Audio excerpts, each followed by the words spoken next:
Bulletin की शुरुआत करेंगे एक बड़ी खबर के साथ। राजस्थान कोयला संकट से जुड़ी खबर है क्योंकि छत्तीसगढ़ सरकार ने कोल माइंस का जो प्रस्ताव है उसको निरस्त करने की मांग की। आपको बता दें कि छत्तीसगढ़ सरकार की मांग है कि जो कोल माइंस का आवंटन है वो निरस्त हो।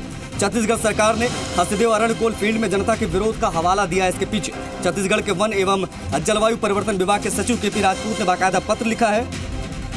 केंद्र सरकार के वन महानिरीक्षक को कोल माइंस का मांग प्रस्ताव जो है निरस्त करने के पत्र यहां पर लिखा गया। आपको बताएं केंद्र सरकार पहले ही मांग प्रस्ताव को निरस्त करने से इनकार कर चुकी है। कोयला संकट से जुड़ी ये अंकित तिवारी हमारे सहयोगी फोन लाइन पर कनेक्ट हो गए ज्यादा जानकारी के साथ।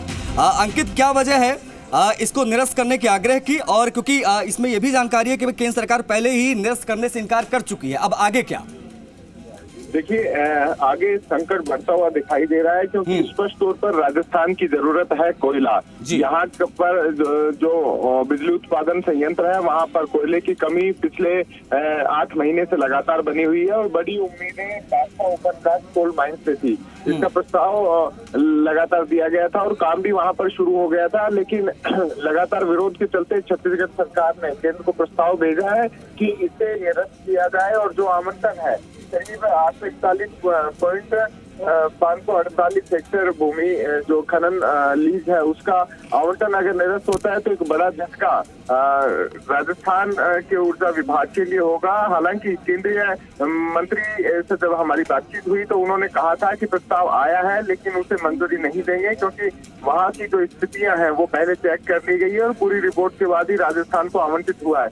लेकिन जब तक गतिरोध बना रहेगा कोयले की आपूर्ति प्रभावित रहेगी और कोयले की आपूर्ति प्रभावित रहेगी तो आगे जब किसान और सिंचाई का सीजन है वहां पर बिजली उपलब्धता बनाए रखना एक बड़ी चुनौती होगी। महंगी दर पर खरीदी गई बिजली का भार भी उपभोक्ताओं पर पड़ेगा।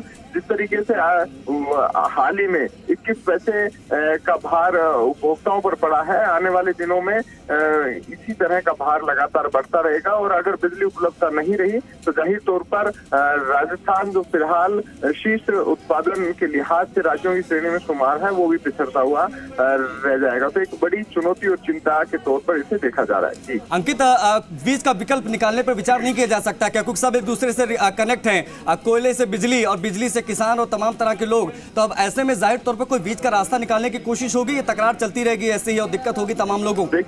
देखिए मामला बड़े उच्च स्तर तक पहुंचा हुआ है और सबसे खास बात राजनीतिक तौर पर भी इसे देखा जा रहा है क्योंकि छत्तीसगढ़ में भी कांग्रेस की सरकार है और राजस्थान में भी। मुख्यमंत्री अशोक गहलोत छत्तीसगढ़ के मुख्यमंत्री भूपेश बघेल को कह भी चुके हैं कि राहत दी जाए और इस पूरे मसले पर छत्तीसगढ़ सरकार थोड़ा सा सख्त रुख दिखाते हुए जो प्रभावित हैं उन्हें शिफ्ट भी करे और जो मुआवजा हो वो राजस्थान सरकार और केंद्र मिलकर देने को तैयार है। लेकिन छत्तीसगढ़ में विरोध को देखते हुए अभी इस माइंस के क्षेत्र को लेकर कोई निर्णय नहीं हो पा रहा है और छत्तीसगढ़ सरकार ने स्पष्ट तौर कर दिया है कि राजस्थान को हम ये लीज पर काम नहीं करने देंगे।